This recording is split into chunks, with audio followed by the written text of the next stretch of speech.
नमस्कार साथियों, तेरी मेरी कहानी साइकोलॉजिकल सेशन में आप सभी लोगों का स्वागत है। और जैसा कि आप जानते हैं, बहुत सारे विषय, बहुत सारे नए नए समस्याएं, कोविड, उसका पूरा एक दौर किस तरीके से गुजरा, उस पर हमने बहुत सारे विषयों पर लगातार आपके साथ मिलकर बहुत सारी चर्चाओं को आगे बढ़ाया। और आज फिर एक नए विषय के साथ आपके साथ जुड़ रहे हैं तेरी मेरी कहानियों में। तो सबसे पहले आप सब लोगों से कह दूं कि आप सब लोगों का शुक्रिया बहुत इस प्यार को देने के लिए और अपने बहुत सारे सजेशंस मुझ तक पहुंचाने के लिए कि और इसे कैसे बेहतर बनाया जाए। तो हमारी लगातार कोशिश रहेगी कि इस पूरे तेरी मेरी कहानियों के सेशंस को हम लगातार आपके लिए और भी ज़्यादा एक रोचक तरीके से इसको प्रस्तुत कर सकें। इसमें किसी भी तरीके की अगर आपको समस्याएं हैं और कोई भी आपका विचार है या आप अपने किसी विषय को हमारे विषय के साथ जोड़ना चाहते हैं या कोई अपनी कहानी हमारे साथ शेयर करना चाहते हैं कि कैसे आप अपने लाइफ के साइकोलॉजिकल और मेंटल हेल्थ के इश्यूज के स्ट्रगलिंग पार्ट को बिता कर आए हैं और आप हमारे साथ अपनी कहानी को चर्चा करना चाहते हैं या कुछ सजेशन चाहते हैं, तो आप सभी लोग हमारे हेल्पलाइन नंबर 9411731750 पर संपर्क कर सकते हैं। आज का हमारा विषय है मेन एंड मेंटल हेल्थ। बहुत सारे लोगों को इस पर एक शायद एक क्वेश्चन भी आ रहा होगा कि स्पेशली जेंडर को लेकर के आज इस सेशन को डालने की क्या आवश्यकता हुई। अगर हम बहुत सारे ऐसे आंकड़ों पर जाएं जहां पर हम देखते हैं कि जो हमारे देश का या वर्ल्ड वाइड लेवल पर जो पुरुष है, जो वो बहुत सारे ऐसे आंकड़े चौंका देने वाले हैं कि जिसमें हमारा शायद गौर नहीं जाता कि किस तरीके से जो मेन है वो अपनी मेंटल हेल्थ को लेकर के क्यों इग्नोरेंस को पर उसको रखता है और क्यों नहीं उस पर बात करता। तो चलिए, आज हमारा है कि क्यों वो बात नहीं करता। तो चलिए हम बात करते हैं और अब तेरी मेरी कहानियों के साथ बहुत सारे ऐसे पुरुषों की कहानियों को जोड़ते हैं जो शायद आज की हमारी इस चर्चा से उनकी कहानियों का हिस्सा बन जाए, छोटी या बड़ी कुछ भी सही, बट आपकी कहानी का हिस्सा बनने की हमारी इच्छा रहती है, जिससे कि आप हमारे सेशन से अपनी कहानियों को जोड़ें और हमारे दिए हुए सुझावों से उन कहानियों में सुधार ला सकें और उन कहानियों को और बेहतर बना सकें। तो जब हम बात पुरुषों की करते हैं और मेन के मेंटल हेल्थ की करते हैं, तो वो किस तरीके से सोचता है, वो क्यों ऐसा सोचने लग गया, इस पर भी जरूर एक प्रश्न उठता है। तो दो लाइनें ज़रूर पढ़ रही हूँ। सोचता हूँ ठीक हूँ, सब चलता रहेगा, सोचता हूँ ठीक हूँ, सब चलता रहेगा, भला तभी है जब तबीयत पे पर्दा रहेगा, भला तभी है जब तबीयत पे पर्दा रहेगा, घबराहट की आदत तो बहुत पुरानी है, घबराहट की आदत तो बहुत पुरानी है, थोड़ा गम है मगर उम्र के साथ ढलता रहेगा। तो ऐसा ही हमारे जो एक समाज का पुरुष है और वो भी कुछ इसी तरीके से सोचता है। और जब वो इस पर चीज़ें उजागर होती हैं कि वो किस कठिनाई से और किस मनोदशा का सामना कर रहा है या कर रहा था, तब तक शायद कभी कभी बहुत देर हो जाती है। जब हम पूरे वर्ल्ड लेवल पर कुछ डाटास को देखते हैं और कुछ डाटास पर बहुत एक केस स्टडीज़ को लगातार देखा जाता है, तो पाया गया है कि जितने भी बहुत सारे जो मेजर मेंटल हेल्थ इश्यूज़ हैं, like anxiety, depression, obsessive compulsive disorder, suicidal या सुसाइडल थॉट्स का आना, पैनिक अटैक्स, ये मोस्टली देखा गया है कि मेंस में बहुत ज़्यादा मिली हैं। लेकिन इसके साथ साथ ये भी एक अलग सी पिक्चर सामने आई है बहुत सारे डाटा से कि जितने भी सुसाइडल अटैम्प्ट्स होते हैं और जिनमें डेथ्स होती हैं, वो सबसे ज़्यादा पुरुषों की हैं। 40 से 49 तक की एज में जो डेथ करने वाले पुरुष हैं थ्रू द सुसाइडल केसेस में, वो भी सबसे ज़्यादा पुरुष हैं। अगर पूरे एक रिसर्च देखे गए हैं कि जिसमें कि सेटिस्फेक्शन लेवल पर बात होती है, अगर जेंडर को हम डिवाइड करते हैं, डाइवर्स करते हैं, तो वो भी सबसे ज़्यादा नॉन सेटिस्फैक्ट्री लेवल पर पुरुष ही इस बात को फील करते हैं कि उनके जीवन में जो सेटिस्फेक्शन का लेवल है वो बहुत कम है। उसके साथ साथ अगर हम बात बात करते हैं कि उनका जो साइकोलॉजिकल थेरेपीज या साइकोलॉजिकल सेशंस को इनटेक करने की पूरी एक डेटाज मिले हैं, उनमें देखा गया है कि comparatively to other genders males जो हैं वो बहुत कम पाए गए हैं।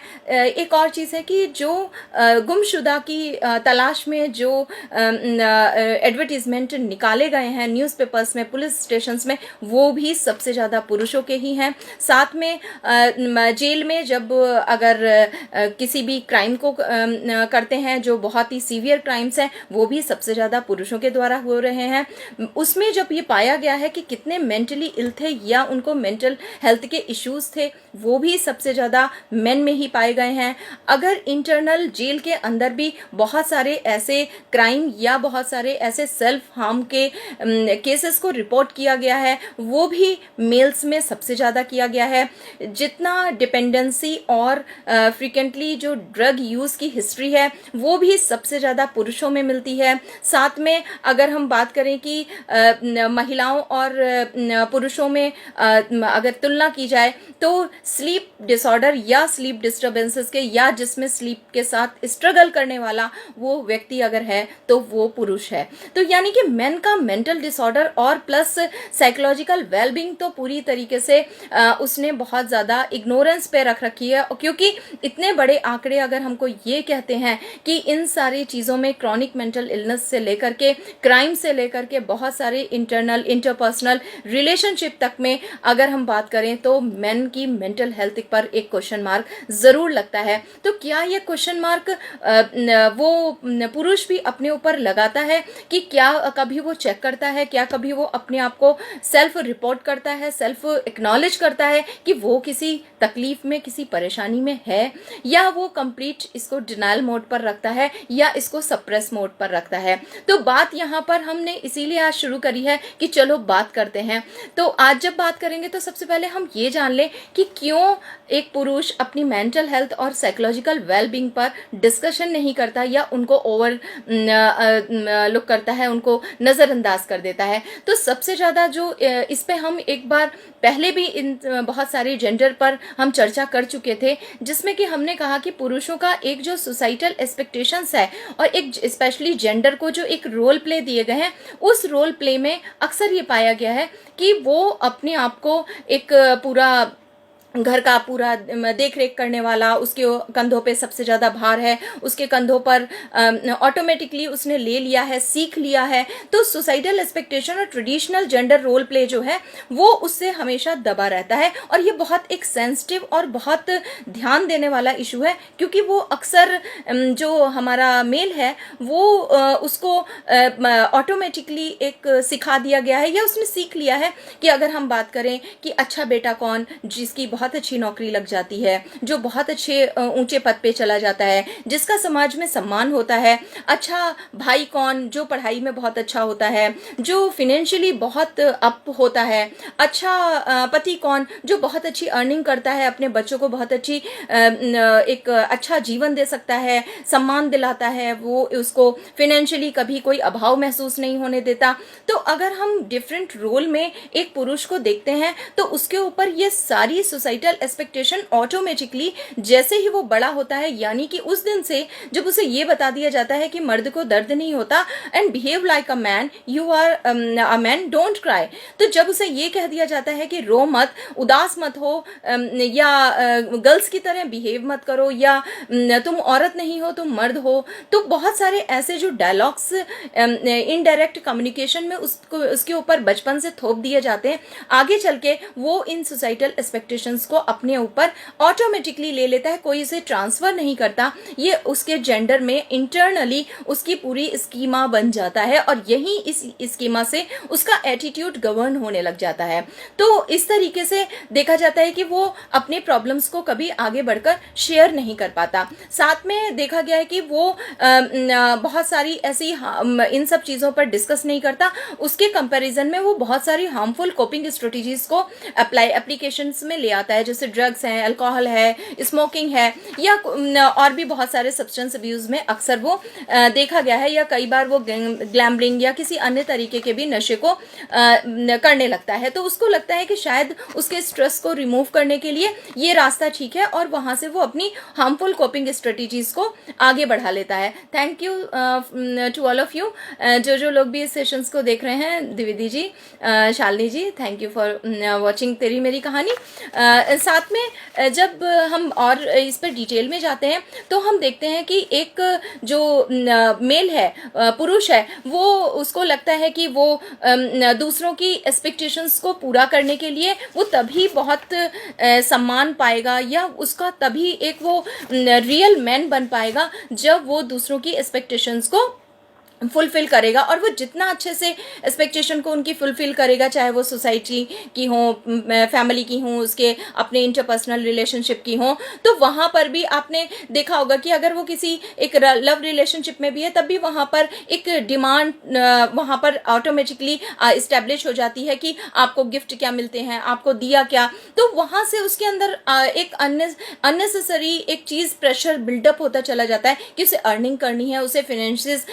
अपने हाथ में होल्ड में रखने हैं। तो धीरे धीरे करके वो एक सैक्रिफाइसिंग वे अपना लेता है कि उसे फर्क नहीं पड़ता कि उसके पास कपड़े अच्छे नहीं है, उसे फर्क नहीं पड़ता वो इंटरनली खुश है या नहीं है, उसे फर्क नहीं पड़ता कि लोग उससे पूछेंगे, तो वो अपने आप को ये शो करता है कि वो बहुत ही स्ट्रांग है और उसे कोई प्रॉब्लम नहीं है। साथ में उसका जो वो दिखाता है कि उसके अंदर एक ऑटोमेटिकली ऑटो जनरेटेड एक टॉलरेंस की जो कैपेसिटी है वो शायद दूसरे जेंडर से ऑटोमेटिकली ज़्यादा दी गई है, और वो बहुत स्ट्रांग है। तो ये जो उसका टॉलरेंस है, ये जो इसका पूरा एक सैक्रिफाइसिंग बिहेवियर है, साथ में उसका एक जो इस तरीके का एक टेंडेंसीज डेवलप हो जाती हैं टुवर्ड्स सेल्फ, कि नहीं उसको अपनी प्रॉब्लम अगर वो किसी को बताएगा तो इट मीन्स कि वो वीक होगा, लोग क्या कहेंगे कि ये दुखी है और इनको तो कोई डिप्रेशन या दुख हो ही नहीं सकता, आपकी तो बहुत अच्छी नौकरी है, आप तो पैसा बहुत अच्छा कमाते हैं, सारे लोग तो आपका एग्जाम्पल देते हैं कि आप बहुत हेल्दी हैं, आप बहुत अच्छे हैं, आपने बहुत सक्सेस पाई है। लेकिन वो इस बात पर ध्यान कभी उसका नहीं जाता कि इंटरनली वो भी एक इंसान है, उसके अंदर भी एक ब्रेन और एक बॉडी और एक उसके जो जितने भी ऑर्गन्स हैं वो सेम उसी तरीके के वर्क करते हैं जैसे कि एक दूसरी बॉडी और ब्रेन के करते हैं। तो यहाँ पर जो उसके ऊपर पूरा एक प्रेशर बिल्डअप होता और वो इस पर कभी बात नहीं करता। साथ में इससे पहले कि वो कैसे इस पर बात करे, इससे पहले हम ये समझ लें कि अगर हमारे आसपास कोई भी ऐसा मैन है जिसको कि हमें फील होता है कि उसे कोई प्रॉब्लम है या वो रिस्क में है या वो किसी तरीके से परेशान है, तो हम एज अ पर्सन क्या करें उसके लिए और उसके साथ कैसा बिहेव करें जिससे वो अपने आप को कंफर्टेबल फील कर पाए और बहुत ही इजीली वो अपनी बात को कहने में या अपनी बात को समझने में वहां तक पहुंच पाए। तो ये एक जो जर्नी है जो हमें उसको लानी है उसके अपने सेल्फ से निकालकर वहां तक जहां वो समस्याओं को समझ सके। तो क्योंकि मेल का अपना सेल्फ छोटा हो गया है और उसका जो मैन, जस्ट अ मैन, ये जो थॉट है ये शायद बहुत बड़ा हो गया है जिसकी वजह से सारी परेशानियों का उसको सामना करना पड़ रहा है और इतने सारे डिसऑर्डर्स और साइकोलॉजिकल बिहेवियरल इश्यूज में उसको बहुत ज़्यादा उसके जो डाटाज हैं हमें बहुत हाई मिलते हैं। तो साथ में जब भी हमसे कोई बात करे तो हम उसको हमेशा इस बात की चिंता होती है कि उसे लोग जज करेंगे, यानी कि अगर उसने कोई ऐसी बात जिक्र कर दी तो लोग कि मैं बहुत ज़्यादा अल्कोहलिक हूँ तो शायद उसकी छवि खराब हो जाएगी। अगर वो कहता है कि मुझे ताश खेलने की आदत है, मैं स्मोकिंग करता हूँ या मेरे ऊपर फाइनेंशियल बर्डन बहुत ज़्यादा है, तो हम कहेंगे कि ये दिखते तो ऊपर से बहुत हैं, इनके यहाँ तो 2 गाड़ियाँ हैं लेकिन इंटरनल इनकी स्टोरी कुछ अलग है, ये तो इंटरनल बहुत ज़्यादा इनके तो डिस्प्यूट्स हैं या उसके कोई फैमिली इशूज़ हैं, इंटरपर्सनल इशूज़ हैं, वो इसे भी डिस्कस नहीं करता, इसी की भी चर्चा होगी, उसे जज किया जाएगा कि वो शायद बहुत अच्छा एक पर्सनालिटी वाला व्यक्ति नहीं है, जिसके फाइनेंसेस वीक हैं, जिसकी इंटरपर्सनल रिलेशनशिप वीक है, जिसकी सोसाइटी में रिस्पेक्ट है बट वो खोखली है क्योंकि इंटरनल स्टोरीज डिफरेंट है। इस वजह से वो अपनी इंटरनल स्टोरीज को अपने साथ कैरी करता है और उसे किसी को नहीं बताता। तो हमारा सबसे पहले एक जो रिस्पॉन्सिबिलिटी बनती है वो ये कि हम उस व्यक्ति को जज ना करें कि ये अच्छा है, बुरा है, खराब है या इसके लाइफ में कोई भी चीज खराब है। हम सिर्फ सुने और सुनने के बाद उसको समझाकर राय दें कि आपने बहुत अच्छा किया जो बताया, और उसे नेक्स्ट जहां पर भी उसको हमें बताना हो कि लोकल में जो भी सर्विसेज अवेलेबल है, हमारा वहां तक कर्तव्य हो जाता है कि हम उसे वहां तक पहुंचाएं और ये पता भी करें कि वो वहां कंसिस्टेंसी से उन चीजों को फॉलो कर रहा है, अपनी काउंसलिंग, अपनी थेरेपीज को ले रहा है या नहीं ले रहा है। साथ में हमें ये भी ध्यान रखना होगा कि हम उसको रेगुलर उसकी हेल्थ के रिगार्डिंग उसको टेक्स्ट करते रहें, उसको फोन करते रहें, उससे बातचीत करते रहें, बिना ये सोचे कि वो कहीं इसका गलत मतलब ना निकाल दे। जब हम उसे आइसोलेट या अकेला छोड़ देते हैं और अपने तरफ से सोचने लग जाते हैं, ये हमारी सबसे बड़ी भूल होती है कि वो उसको परेशानी होगी तो वो खुद ही बता देगा, क्या पता वो अपनी परेशानियां हमसे ना बताना चाहे। तो जब हम वन साइडेड इस तरीके के थॉट्स को रखते हैं तो अक्सर ये चीजें बीच में ही छूट जाती हैं और इनके परिणाम ज्यादा भयानक सामने आते हैं। साथ में जो भी हम उसको हेल्प प्रोवाइड कर सकते हैं, उसकी फैमिली लेवल पर अगर बात कर सकते हैं, अगर हम सोसाइटी में कहीं अपॉइंटमेंट उसका बुक करा सकते हैं तो, या उसके साथ जा सकते हैं, उसको टाइम निकाल सकते हैं, उसके ऊपर एक प्रेशर भी बिल्डअप हो सकते हैं कि आपको मेंटली फिट होना ये आपका बहुत मतलब रोल है और आपको होना ही चाहिए, सारी चीजें सेकेंडरी हैं, फर्स्ट इज योर हेल्थ। तो वहां से उसे एक एश्योरेंस मिलता है कि शायद उसे भी अपनी हेल्थ के लिए ध्यान देना चाहिए। तो इस तरीके से अगर हम बीमार नहीं है और हमारे साथ रहने वाला या हमारे आसपास कोई भी फ्रेंड को जो मेल है, हमें उसे इस तरफ जरूर डाइवर्ट करना चाहिए जहां से उसका मेंटल हेल्थ अच्छा हो सकता है। उसके साथ साथ अब वो मेल, अगर यहाँ मेरे इस सेशन को जितने भी मेल सुन रहे हैं, अब वो समझ लें कि उन्हें अपने साथ क्या करना है और अपने साथ किस तरीके की अपनी सोच को में चेंजेस लाने चाहिए। तो यहाँ पर सबसे पहले वो जब उन्हें स्टार्टिंग में तनाव होता है, जब वो एक ही थॉट को बार बार सोचते हैं और वो उस थॉट से बाहर नहीं निकल पाते, थॉट स्टॉपिंग नहीं कर पाते, या उसकी वजह से उनको एसिडिटी होती है, उनको नींद नहीं आती, या वो किसी भी तरीके की पूरी रात या पूरा दिन उसी में उलझे रहते हैं, उनको भूख लगना बंद हो जाती है, वो महसूस करते हैं कि वो शायद कई दिनों से हंस नहीं पा रहे हैं। उनको अगर ऐसे कोई भी सिम्टम्स कंटिन्यूअस 7 डेज रहते हैं, उनको इमीडिएट हेल्प ले लेनी चाहिए और अपने स्ट्रेस को पहचान लेना चाहिए कि ये उस स्ट्रेस के रीजंस की बजाय कि हमें शायद स्ट्रेस इसलिए है कि वर्कलोड है या बॉस का प्रेशर है या फैमिली प्रेशर है, फिनेंशियल प्रेशर है, आप रीजंस ना दें, सिर्फ ये सिम्टम्स ही काफ़ी हैं आपको अपनी हेल्प करने के लिए। तो आप सबसे पहले उन्हें पहचानें और पहचानने के बाद आप इमीडिएट हेल्प ले लें और ये मत सोचें कि अब इससे ये कोई खराब चीज नहीं है, ये तो शायद सबकी जिंदगी में होता है। यही सोच आपको आपकी बहुत बीमारियों के नजदीक ले आती है और तब शायद कई बार देर हो जाती है। साथ में आप अपनी जो आपकी उम्मीदें हैं वो उनको मैनेज करना शुरू करें कि आप क्या एक्सपेक्ट करते हैं दूसरों से और खुद से। आपका ये पता होना और ये क्लियर होना बहुत जरूरी है कि आपकी एक्सपेक्टेशन आपसे क्या है, आप कितना कमा सकते हैं, आप कितनी देर बैठ सकते हैं, आप कितनी देर जाग सकते हैं, आपकी कैपेसिटी, आपकी एक्सपेक्टेशन आपको पता होनी जरूरी है। आप कौन सी भाग में और कौन सी दौड़ का हिस्सा हैं और क्यों है, ये भी आपकी जानकारी में क्लियर होना चाहिए और उसके एक कॉग्निटिव और रीजनेबल रीजंस होने चाहिए आपकी लाइफ में, आप कहाँ हैं और क्यों हैं। अगर आपको लगता है कि आपको कोई भी कंफ्यूजन है, आप क्या कर रहे हैं, आप नौकरियां बदल रहे हैं, आप ओवर प्रेशर हैं, आपके पास आप अपने ऑप्शंस पे ध्यान नहीं दे पा रहे हैं, तो इमीडिएट आपको वहां पर कोई भी गाइडेंस या काउंसलर की हेल्प ले लेनी चाहिए, जिससे कि आप अपनी लाइफ में क्या करें और कहां पर आपको कंफ्यूजन है उसे आप दूर कर पाए। और इसके साथ साथ just do the 3-4 things, take a plenty of water, in every o'clock in a day. साथ में 30 मिनट आपका वर्कआउट ऐसा होना चाहिए कि जिसमें आपको पसीना आए। साथ में आपका मेडिटेशन, कम से कम 15 to 20 मिनट का मेडिटेशन हर एक उस एडल्ट के लिए ज़रूरी है जो भी वर्किंग प्रोफेशनल है या उसके ऊपर कुछ ऐसा भार है कि उसको अपने अर्निंग्स और अपने फिनेंसेस को बहुत एक्यूरेट रखना है अपनी लाइफ को अच्छे से चलाने के लिए, और प्लस अपनी फैमिली के लिए भी।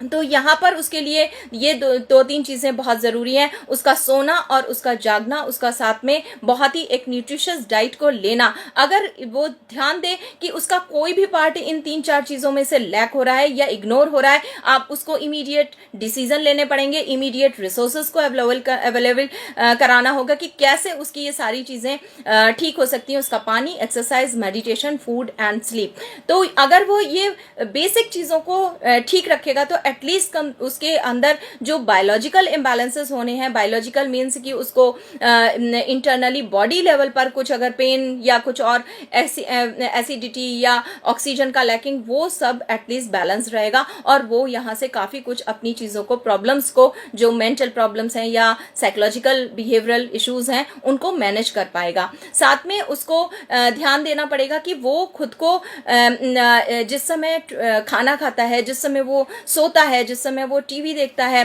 कम से कम वो फील करे कि वो अपने आप में एक फ्रेश और उसको एक अच्छा महसूस होना चाहिए कि वो खाना खा रहा है बट उसे अच्छा लग रहा है। अगर ऐसा नहीं है, वो इग्नोर कर रहा है, पानी इग्नोर है, खाना इग्नोर है, वो अच्छा फील नहीं कर रहा है, तब भी उसको इमीडिएट हेल्प ले लेनी चाहिए। साथ में उसको आइसोलेट रहना कि आप अकेले रहते हैं, अकेले सोते हैं, अकेले बैठे रहते हैं, आपके बच्चों के साथ आपका डिस्टेंस है, आपके पेरेंट्स के साथ आपका डिस्टेंस है, आपके सिबलिंग्स, आपके ब्रदर, वो सब भाई बहन सब दूर हैं, आप उनसे भी बात नहीं करते, आपका फ्रेंड सर्कल भी लाइव नहीं है, वो मर गया है, यानी कि जब से आपने स्कूल और कॉलेज छोड़ा तब के बाद से आपके कोई कांटेक्ट नहीं है। जो आपके कलीग्स हैं उनके साथ भी आपकी कोई ऐसी एक फ्रेंडली रिलेशनशिप नहीं है। तो ये भी यहाँ पर भी आपके ऊपर एक क्वेश्चन मार्क होता है कि डोंट बी आइसोलेट। आपका आइसोलेशन आपके लिए जो एक कैद बन जाएगा और ये कैद आपके अंदर एक घुटन पैदा कर देगी जिससे बहुत सारी परेशानियां बढ़ जाएंगी। अगर आप इन सब चीज़ों को बना नहीं पा रहे, मेंटेन नहीं कर पा रहे, इसके लिए भी आपको साइकोलॉजिकल हेल्प की रिक्वायरमेंट होगी कि आपको सजेस्ट किया जाए कि आप कैसे आगे बढ़ें और कैसे अपनी चीज़ों को रेस्टोर करें। साथ में आपकी जो फीलिंग्स हैं, आप जो फील करते हैं, आप अगर किसी का एटीट्यूड आपकी फैमिली में, आपके बॉस का या आपके घर का, अगर आपको लगता है कि वहाँ से आप हर्ट होते हैं, जस्ट उसको सेम डे आप बोलें कि मेरे साथ इस तरीके से बात ना करें, मुझे हर्ट होता है। अगर आपके फैमिली में या आपके बच्चे या आपके पेरेंट, भाई बहन, कोई भी आपके साथ अगर उस तरीके से बात नहीं करता जो तरीका आपको पसंद है, तो फिर आप वहीं पर उनसे बात करिए। और अगर आप देखते हैं कि सॉल्यूशन नहीं निकल रहा है तो भी आपको इमीडिएट प्रोफेशनल हेल्प ले लेनी चाहिए कि आपके जो इंटरपर्सनल या प्रोफेशनल रिलेशनशिप है वहाँ पे जो कम्युनिकेशन का लेवल है वो आपको हर्ट करता है। एक स्टोरी आपको बताती हूँ कि एक व्यक्ति थे, उन्होंने काफ़ी टाइम क्लिनिक में मेरे साथ उनके सेशंस हुए। तो मैंने उनसे एक बार क्वेश्चन पूछा कि आपने जब आपकी लाइफ में इतने टॉक्सिक चीज़ें डेवलप हो रही थी तो आपने इसको पहले क्यों नहीं इसका सोल्यूशन कभी क्यों नहीं सोचा। तो उन्होंने मुझे इमीडिएट बोला कि मुझे ऑप्शंस पता नहीं थे, यानी कि उन्हें पता ही नहीं था कि जो चीज़ें टॉक्सिक हैं, हमें पता होता है कि अगर कांच का टुकड़ा है तो हम उसको इमीडिएट झाड़ू से हटा देते हैं और अपने पैर को बचा लेते हैं। तो अगर हमें लाइफ में जहाँ से हमारी इंटरनल हम हर्ट हो रहे हैं, अगर हमें उन ऑप्शंस का, विकल्पों का देर से पता चलता है, ये भी एक बहुत बड़ी वजह होती है। तो उसका इमीडिएट और अर्लियर हमें पता होना। साथ में एक और स्टोरी यहाँ पर आप लोगों के साथ साझा करूंगी कि एक पर्सन थे, वो भी मेल थे। तो उन्होंने जब डे 1 उन्होंने अपॉइंटमेंट लिया तो ये कहकर लिया कि उन्हें पता नहीं वो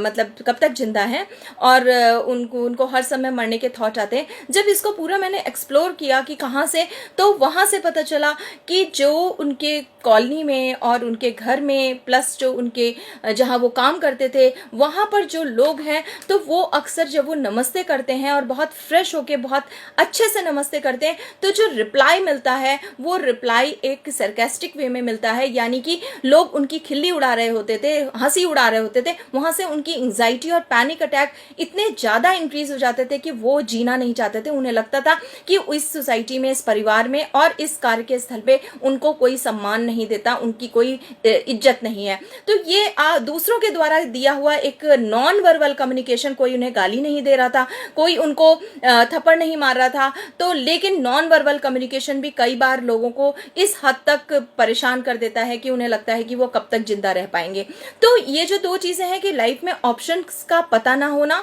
और लोगों के का कम्युनिकेशन, चाहे वो वर्बल हो, फिजिकल हो या नॉन वर्बल हो, वो आपको इतना फर्क डाले कि आप वहां से अपनी जो आपकी जो फीलिंग्स हैं वो डिस्टर्ब हो, तब भी आपको इमीडिएट प्रोफेशनल हेल्प ले लेनी चाहिए। साथ में आप अपने डेली, आप ये मत सोचिए आप नौकरी कराए हैं और आपने अपनी एक्सरसाइज कर ली है, दैट्स इनफ। आप अपने घर के छोटे मोटे कामों में, जैसे कि पौधों में पानी डालना, जैसे कि अपने घर के थोड़े बहुत कुछ अगर रिपेयरिंग वर्क है वहां पर कोई काम करना, या कोई अपनी हॉबीज से रिलेटेड काम करना, अगर आपको पेंटिंग पसंद है, म्यूजिक पसंद है, आपको जो चीजें अच्छी लगती हैं, आपको वहां पर उस वर्क में रेगुलर अपने आप को एक्टिव रखना होगा। आपको डिसाइड करना है आप उसे, अगर आपको पशुओं की हेल्प करना पसंद है तो आप किस तरीके से एनिमल्स की हेल्प करते हैं। अगर आपको कहीं ऑर्फेंस में या कहीं भी जाने का अच्छा लगता है तो आप किस तरीके से अपने आप को इंगेज रखते हैं, ये भी बहुत जरूरी है। साथ में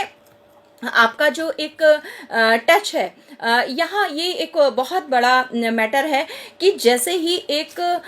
अक्सर इसमें मेल ज़्यादा सफ़र कर रहा है, जैसे ही एक लड़के की शादी होती है और उसके बाद वो मैरिज करने के बाद एक फैमिली में बनता है, तो वहाँ से उससे ऑटोमेटिकली ये एक्सपेक्ट कर लिया जाता है कि अब यही आपकी दुनिया है। कई बार वो अपनी जो अर्निंग एरियाज हैं, जो उसकी प्रोफेशनल लाइफ है और जो उसकी फैमिली लाइफ है, वो वहीं तक सिमट के रह जाता है। और अगर वो किसी भी तरीके से इसके अलावा कोई भी मित्र या फ्रेंड्स बनाता है तो वो उसकी फैमिली के फ्रेंड्स होते हैं। वहां पर भी अक्सर ये पाया गया है मेल्स के इशू में, क्योंकि उसका कोई भी इंडिविजुअल फ्रेंड नहीं होता और वो सब फैमिली फ्रेंड्स होते हैं, यहां पर भी कई बार वो अपने आप को आइसोलेट और घुटा हुआ महसूस करता है, क्योंकि वहां पर उसको वही लाइफ दिखानी है कि उसने कोई भी सेलिब्रेशन है वो कैसे किया, उसने कपड़े कैसे खरीदे, उसके घर में कितनी शॉपिंग हुई, वो मैरिज पे जा रहे हैं तो क्या करेंगे। यहां से भी वही सब बातें और वही सब चर्चाओं से भी वो अपने आप को इंटरनली अकेला फील करता है। तो यहां पर उसका टच उन लोगों के साथ इंडिविजुअल लेवल पे जरूर होना चाहिए जो उसके अपने हैं, जिनसे वो बात कर सकता है, जो उसकी फैमिली, उसकी प्रोफेशनल लाइफ के अलावा भी उसकी लाइफ के हिस्सा है और जहां वो अपने आप को कंफर्ट फील करता है। तो ये एक बहुत ही ओपनली और इस पर ओपन होकर के बात करना, इसको डिस्कस करना और साथ में इसमें डिसीजन लेना, ये भी एक बहुत बड़ा पार्ट है, जिससे कि वो अपने फ्रेंड्स को, अपने फ्रेंड सर्कल को उसी तरीके से जिंदा रखे। अगर वहां पे फैमिली नहीं भी इन्वॉल्व है, फिर भी वहां पर वो अपनी फ्रेंडशिप को जिंदा रख सकता है, इसलिए क्योंकि वहां पर उसके विचार मिलते हैं और वहां पर वो अपनी कोई प्रॉब्लम या अपने मन की बात शेयर कर सकता है, जो शायद वो अपनी प्रोफेशनल कलीग्स या अपनी पर्सनल फैमिली लाइफ में शेयर नहीं कर पाता है। तो इसके अभाव में भी कई बार ऐसे चीजें आगे बढ़ जाती हैं कि जहां पर वो अपनी घुटन से बाहर नहीं निकल पाता है। साथ में उसको एक टाइम टू टाइम ब्रेक जरूर लेना चाहिए। यहां पर भी इन इंडियन फैमिली हमें ये शायद सिखा दिया गया है कि अगर आप कहीं बाहर जाएंगे तो along with the family members, और आप अकेले कहीं नहीं जा सकते। तो यहाँ पर एक एज अ साइकोलॉजिकल डेस्क में जरूर आप लोगों सबसे कहना चाहूंगी कि साल में कुछ ऐसे दिन, कुछ ऐसे समय जरूर हर एक इंडिविजुअल को निकाल लेना चाहिए जहां वो, अगर अडल्ट है तो जहां वो अकेले जाकर के 2 दिन, 4 दिन, 5 दिन अपने हिसाब से अपना टाइम बिताता है, बट वो हेल्दियर होने चाहिए, अनहेल्दी, क्रॉनिक या हार्मफुल नहीं होने चाहिए। तो अगर आप किसी ऐसी जगह पर जाते हैं, किसी मेडिटेशन सेंटर पे, किसी योगा सेंटर पर, या कहीं पर भी आपको अच्छा लगता है कि मैं अकेले जाके 4 दिन रहकर आऊं, इस पर भी बात करना और इस पर खुलकर अपने फेवर में डिसीजंस को लेना, ये भी हुनर आपको आना चाहिए और सीखना चाहिए। अगर नहीं आता तो भी आप किसी प्रोफेशनल की जरूर हेल्प हेल्प लें। तो इस तरीके से जो बाउंडेशन है वो भी कई बार हमारी इलनेस का कारण बन जाती हैं। तो हमें बहुत आगे सामने प्रत्यक्ष रूप से आकर के डिसीजंस को अपने फेवर में कैसे लिया जाए और वो हेल्दियर होने चाहिए, उससे हमें फायदा हो, नुकसान नहीं। तो इसी तरीके से अगर हम आगे और कुछ चीज़ों पर देखें कि आपको आपके जो कई बहुत सारी सुसाइड या बहुत सारी illness due to financial pressure भी आती हैं। आपने जो भी ये मैं अपने पहले सेशंस में भी कह चुकी हूँ, आज फिर कह रही हूँ, आपका अर्न किया हुआ जो भी मनी है वो आपके पूरे कंट्रोल में होना चाहिए और आपको पता होना चाहिए कि उस मनी को कहाँ, क्यों और किसके लिए कैसे खर्च किया जा रहा है, और उस पर आपका पूरा फोकस होना चाहिए। ऐसे नहीं कि आप अननेसेसरली आपका मनी कोई और यूज कर रहा है या फिर आपने खुद ही अपने मनी को विदाउट एनी बजट मेकिंग आपने उसको एक्सेसिव बढ़ा रखा है। तो वो उसके लिए भी आप time to time professional help ले सकते हैं, चाहे आप किसी फाइनेंसेस के मैनेजमेंट और जो भी इसमें एक्सपर्ट्स हैं उनकी हेल्प लें, और अगर आपके घर में ही अगर कोई आपके फिनेंसेस को मिसयूज करता है तो इसके लिए भी आप साइकोलॉजिकल हेल्प ले सकते हैं, क्योंकि ये interpersonal and psycho social psycho interpersonal issues के अंतर्गत आता है। तो धीरे धीरे करके आप जब अपने फिनेंसेस को, अपनी हेल्थ को, अपनी पर्सनल हेल्थ को, अपनी हॉबीज सबको बहुत एक्यूरेट और बैलेंस मोड पे रखेंगे, तब आप फील कर पाएंगे कि आप वाकई में अपने आप को कहेंगे कि हाँ मैं अब सांस ले पा रहा हूँ, मैं अच्छा हूँ। तो आपको सप्रेस होने की आवश्यकता नहीं है, आपको अपना रोल पहचानने की आवश्यकता है। आप सिर्फ मैन नहीं है, आप एक ह्यूमन बीइंग है, आप इंसान है। तो आप सिर्फ अपने आप को इंसान मानिए। मैन का बहुत बड़ा एक रोल सिर्फ अपने ऊपर ओढ़ लेने से अपने आप को सप्रेस करना ये बेमानी होगी अपने जीवन के साथ। आपकी मेटशिप को, आपकी जो भी मेटशिप है उसको आप प्रायोरिटी में रखें। साथ में आप अपनी हर समस्या का, जैसे मैंने अभी जिक्र किया, आपको विकल्प पता होना चाहिए। आपकी कोई भी समस्या है, आप उनके विकल्प को समझिए और सुनिए कि कैसे आप अपने समस्याओं के विकल्प से बाहर आ सकते हैं और अपनी समस्याओं को कम कर सकते हैं। तो अगर आप इतनी सारी चीज़ों को करते हैं और समझते हैं, तो मुझे लगता है कि इन सारी चीज़ों के लिए काउंसलिंग, टॉक थेरेपी, आपका अगर बहुत सारे स्ट्रेस की वजह से आपका एग्रेशन बढ़ गया है, आपको अपने उस एग्रेशन के लिए भी एग्रेशन मैनेजमेंट थेरेपीज को ज्वाइन करना पड़ेगा। साथ में अगर आप एब्यूजिव लैंग्वेज को यूज़ करते हैं, यानी कि आप गाली देते हैं या आप बहुत एक वायलेंट बिहेवियर करते हैं, लाइक आप सामान उठा के फेंक देते हैं, आप अपने आप को मारने लगते हैं या किसी और को मारने लगते हैं, तो वायलेंट बिहेवियर और साथ में एब्यूसिव लैंग्वेजेस को भी अगर आप सिर्फ यूज करते हैं तो भी आपको इमीडिएट साइकोलॉजिकल हेल्प को ले लेना चाहिए। तो आई थिंक आज का सेशन आप सभी लोगों के लिए फ्रूटफुल होगा और आप सब लोग अपने आसपास जो भी मेल्स हैं और जो मेल इस सेशंस को देख रहे हैं वो सब अपने आप को एक बार सेल्फ एग्जामिन करेंगे और फील करेंगे कि वो कितने मानसिक रूप से और मनोवैज्ञानिक रूप से अपने आप को स्वस्थ पाते हैं। तो इसी एक पूरे सेशन में एक अनहेल्दी थॉट आप लोगों को शेयर करूंगी और उसको हम आज हेल्दी थॉट में कन्वर्ट करेंगे। अनहेल्दी थॉट ये है कि कोई भी बीमारी अगर हम ये सोचते हैं कि ये स्पेसिफिक बीमारी किसी स्पेसिफिक जेंडर को आती है, वहाँ पर वो एक जो जेंडर विविधता है उसके अंतर्गत कोई होती है कि